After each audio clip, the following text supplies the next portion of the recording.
اور پھر ایک کریمانہ ضابطہ ذکر فرمایا، من جاء بالحسنۃ فلہ عشر امثالھا، جو ایک نیکی کر کے لائے گا اس کے بدلے میں اس کو ہم 10 دیں گے، اور جو ایک گناہ کرے گا ایک گناہ کے بدلے میں اس کا ایک ہی گناہ لکھا جائے گا۔ علامہ قرطبی فرماتے ہیں پھر بڑا بد نصیب ہے وہ انسان کہ قیامت کے دن اس کے گناہ اس کی نیکیوں پر غالب آ جائے۔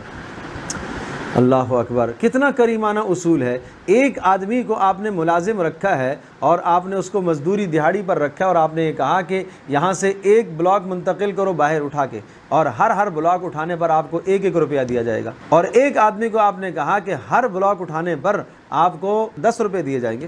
اب شام جب ہوئی تو جس کو آپ نے کہا تھا 10 روپے دیے جائیں گے اس نے بہت تھوڑے بلاک اٹھائے، اور جس کو آپ نے کہا تھا کہ آپ کو 1 دیا جائے گا اس نے 1000 بلاک اٹھا کر 1000 روپے کما لیے، اور اس نے صرف 10 بلاک اٹھا کر صرف 100 روپیہ کمایا۔ تو اس کی اپنی بد نصیبی ہے، حالانکہ یہ زیادہ کما سکتا تھا۔ بالکل اسی طرح سے اللہ تبارک و تعالیٰ نے تمہارے ساتھ کریمانہ یہ فیصلہ کیا ہے کہ تمہیں ایک نیکی کے بدلے میں 10 نیکیاں دے گا، اور ایک گناہ کے بدلے میں ایک گناہ ہی لکھا جائے گا۔ پھر بھی قیامت کے دن جس کے گناہ بھاری ہوگے تو کیا ہوگا اس کا؟